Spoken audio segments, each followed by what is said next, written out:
Falou, galerinha do YouTube, daqui é o Slade News. Vou mostrar para vocês o meu setup gamer. É o setup gamer aqui, que conta com um monitor, né, da HP Old School, por cima de uma coluna, como vejo. Aqui temos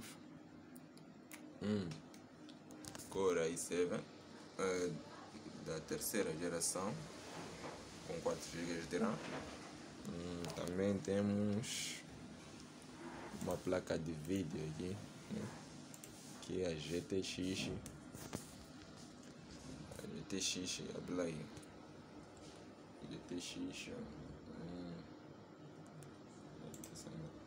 GTX 560, né, com 1 GB de RAM DDR5. Também esse é o meu PC. Aqui está ele. 4 GB de RAM.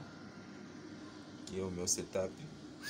Aqui temos minha caixa de som, um HD, teclado, mouse. Esse é o mouse da HP também, um mouse RGB. Clica aqui em muda DPI, MC. Sim, então é só isso aí.